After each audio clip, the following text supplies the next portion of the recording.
અને પછી ગામના લોકોને એવા ખખડાવ્યા કે તમે આવા શિક્ષકની પાછળ પડી ગયા છો, તમારા છોકરાનું જીવન સુધારી દેવાની પાછળ.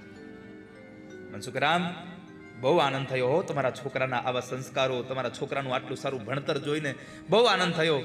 મનસુખરામ, આજે હું તમારો 15 રૂપિયાનો પગાર વધારી દઉં છું.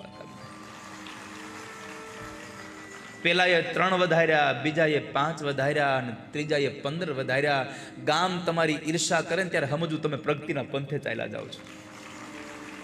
દુનિયા તમારા પગ ખેંચે ત્યારે સમજવું કે તમે પ્રગતિના પંથ ઉપર જાઓ છો. પણ એ તમારા પગ ખેંચે એની સામું ન જોવું, તમારે હરિની સામું જોયા રાખવું, ઠાકોરની સામે જોયા રાખવું.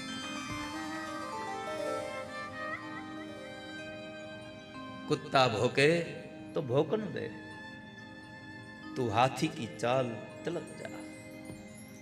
કૂતરા ભસે ને એની સામું ન જોવું, આપણે તો હાથીની હાલે હાલું જવું. પગે લાગે એની સામું ન જોવે, ભહે એની સામું ન જોવે, પોતાના માર્ગ ઉપર ચાલ્યો જાય હાથી.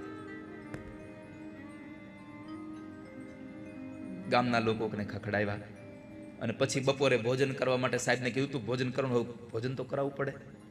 ભોજન કરાવ્યું સાહેબને, પણ લાડવા બનાવ્યા હતા ઈ નો પીરસ્યા.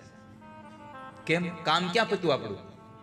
આ દુનિયાનો નિવાજ છે, કામ હોય તો તમને લાડવા ખવડાવે, કામ પતી જાય તો ખાટી છાશય ન આપે.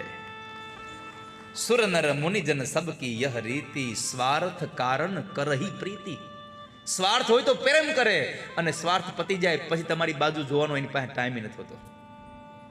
સ્વાર્થ પતી જાય પછી કોણ જોવે છે?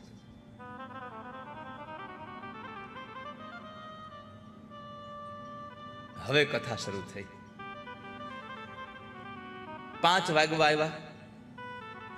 5 વાગે એક ટ્રેન આવે અને એ ટ્રેન પાછી વડોદરા જાય.